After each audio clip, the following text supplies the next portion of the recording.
अस्सलाम वालेकुम। आज नूरान एकेडमी में हम इंजीनियरिंग बहैसियत अमानत पर बात करेंगे। अगर आपको इससे फ़ायदा हो तो बराए करम सब्सक्राइब करके और इसे सदका जारिया के तौर पर शेयर करके हमारी मदद करें। तो आज हम ये देखने वाले हैं कि कैसे पुरानी हिकमत आज के बड़े बड़े मसाइल का हल दे सकती है। चलें मिलकर इस सफ़र का आगाज़ करते हैं। अब जानते हैं, इस्लाम के सुनहरे दौर में सबसे बड़ी ईजादात हमेशा वो नहीं थीं जिनका बहुत शोर होता था। कभी कभी वो इतनी खामोश होती थीं जैसे ज़मीन के नीचे बह रही हों, बिल्कुल एक ऐसी दुआ की तरह जो कबूलियत के लम्हात में चुपके से मांगी जाती है। तो ये कहानी है नादिर नाम के एक इंजीनियर की। एक ऐसा शख्स जिसके लिए पानी कोई बेचने की चीज नहीं था, बल्कि एक अमानत थी। एक ऐसी जिम्मेदारी जो उसे सौंपी गई थी और हाँ, जिसका उसे हिसाब भी देना था। अच्छा, नादिर के काम को समझने के लिए ना सबसे पहले हमें इस एक लफ्ज को समझना होगा जिसने उसके हर फैसले को शक्ल दी, और वो लफ्ज है अमानत। तो आखिर ये अमानत है क्या? देखिए, ये एक बहुत मुकद्दस जिम्मेदारी है। ये अल्लाह सुब्हाना व तआला की तरफ से सौंपा गया एक भरोसा है जिसके लिए हम सब जवाबदेह हैं। और ये सिर्फ पैसों या चीज़ों की बात नहीं, हमारा हुनर, हमारा इल्म, हमारे इख्तियार में जो भी वसाइल हैं, ये सब के सब अमानत हैं। अब ज़रा आंखें बंद करके उस शहर का तसव्वुर करें जहां नादिर रहता था। सोचें, सहरा के किनारे बसा एक शहर जहां बारिश तो बस नाम की होती थी। कुओं का पानी था लेकिन उसकी तकसीम में इंसाफ नहीं था। और इसका सबसे ज़्यादा असर किस पर पड़ता था? गरीबों पर। वो प्यासे थे। इस दौरान ताजिर पानी की कीमतों पर बहस कर रहे थे और हुक्काम वो बस फैसले टाल रहे थे। मतलब एक तरफ ज़रूरत सुसक रही थी और दूसरी तरफ लालच सोच में पड़ा हुआ था। तो सवाल यह है कि इस बहरान में नादिर ने क्या किया? क्या वो फौरन कोई हल लेकर आया? नहीं, इसका जवाब जल्दबाजी में नहीं था, बल्कि एक बहुत गहरे उसूल में छुपा था। और वो उसूल था अमल से पहले हिकमत। मतलब कोई फौरी हल देने के बजाय नादिर ने अपना पहला कदम मुशाहिदे का उठाया। वो खामोशी से लोगों की तकलीफ को देखता रहा। फिर उसने ज़मीन के पोशीदा राजों को समझना शुरू किया। उसने ज़ेरे ज़मीन ढलानों के नक्शे तक बना डाले और आखिर में पानी के मौसमी बहाव और उसके ज़िया का बहुत बारीकी से हिसाब लगाया। और यही तो इस्लामी सोच की खूबसूरती है कि मसाइल का हल शोर मचाने से नहीं, बल्कि गहरी समझ बूझ से शुरू होता है। लोगों ने उसे कहा, अरे नादिर, बस और गहरा खोदो। मगर नादिर ने बड़े तहम्मुल से जवाब दिया। उसने कहा, हिकमत के बगैर जो गहराई मिलती है ना, वो बहुत जल्द सूख जाती है।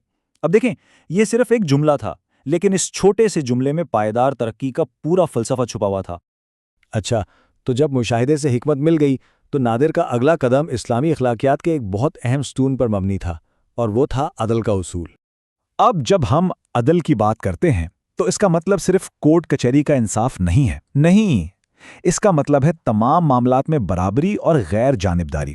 ये यकीनी बनाना कि हर एक को इसका हक मिल रहा है और जो निज़ाम बन रहा है वो किसी एक गिरोह की नहीं बल्कि सबकी खिदमत करे। तो नादिर ने कैसा निज़ाम बनाया? उसने एक ऐसा सिस्टम तजवीज़ किया जो दूर दराज चश्मों से ज़ेरे ज़मीन नहरों के जरिए आहिस्ता आहिस्ता पानी शहर तक लाता। और इसके डिज़ाइन की खास बात क्या थी? इसमें कोई प्राइवेट ताले नहीं थे, वसाइल को जमा करने की कोई गुंजाइश नहीं थी, और पानी तक पहुंचना सबके लिए बराबर था। मतलब ये पूरा निज़ाम किसी के ज़ाती फ़ायदे के लिए नहीं, बल्कि अवामी एतमाद की बुनियाद पर बनाया गया था।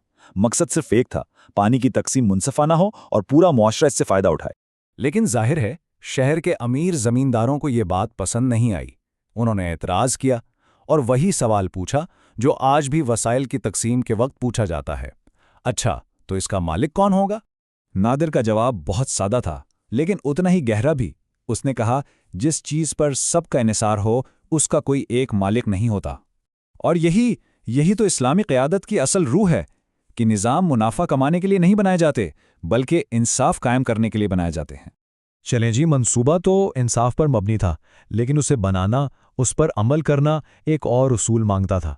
एक ऐसा असूल जो काम के मेयार को, उसकी क्वालिटी को तय करता है, और वो है एहसान का असूल। तो ये एहसान है क्या? क्या ये सिर्फ अच्छा काम करना है? नहीं, इससे कहीं बढ़कर है। ये उस यकीन के साथ काम करना है कि अल्लाह सुब्हानहू तआला आपको देख रहा है। ये सिर्फ रिजल्ट की बात नहीं है, बल्कि उस नीयत और उस तरीके की बात है जिससे वो काम किया जा रहा है। तो तामीर शुरू हुई। नादिर ने साफ इनकार कर दिया कि वो किसी से ज़बरदस्ती काम नहीं करवाएगा। उसने मजदूरों को पूरी और मुनासिब उजरत दी। जब नमाज का वक्त होता तो वो काम रुकवा देता, भले ही इससे प्रोजेक्ट में देर हो रही हो। हाँ, लागत भी बढ़ी और वक्त भी ज्यादा लगा, لیکن مزدوروں کا حوصلہ وہ آسمان پر تھا۔ کیوں؟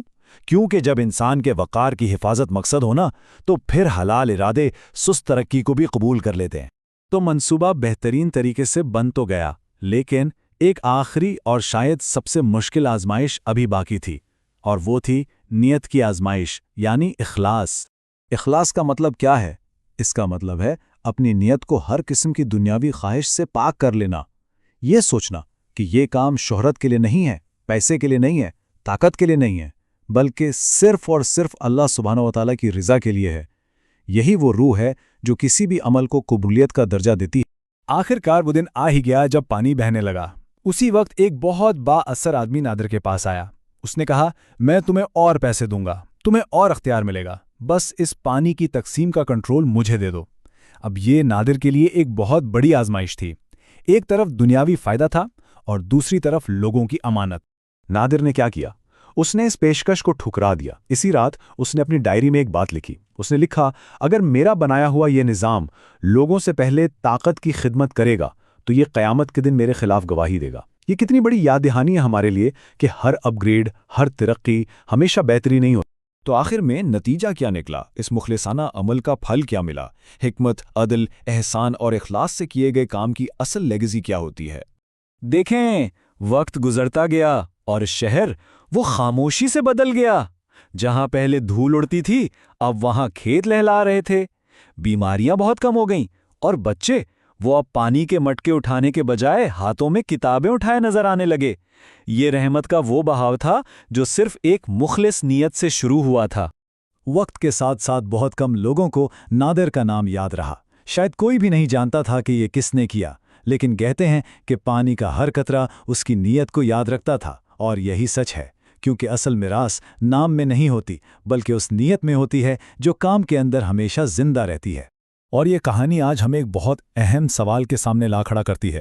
ذرا سوچیں، جب کسی کا ہنر، اس کا سکل، اسے ایسے وسائل پر کنٹرول دے دے جن پر دوسروں کی زندگیاں منحصر ہوں، تو وہ کیا کرے گا؟ کیا وہ اس انحصار کو بیچ کر پیسہ کمائے گا، یا پھر سب کے لیے اس کی رسائی کی حفاظت کرے گا؟ کیونکہ اسلام میں حقیقی معمار صرف نظام نہیں بناتے، وہ نظاموں کے اندر رحمت کی حفاظت بھی کرتے ہیں۔ نوران اسٹوڈیو کی طرف سے پیش اور تخلیق کیا گیا۔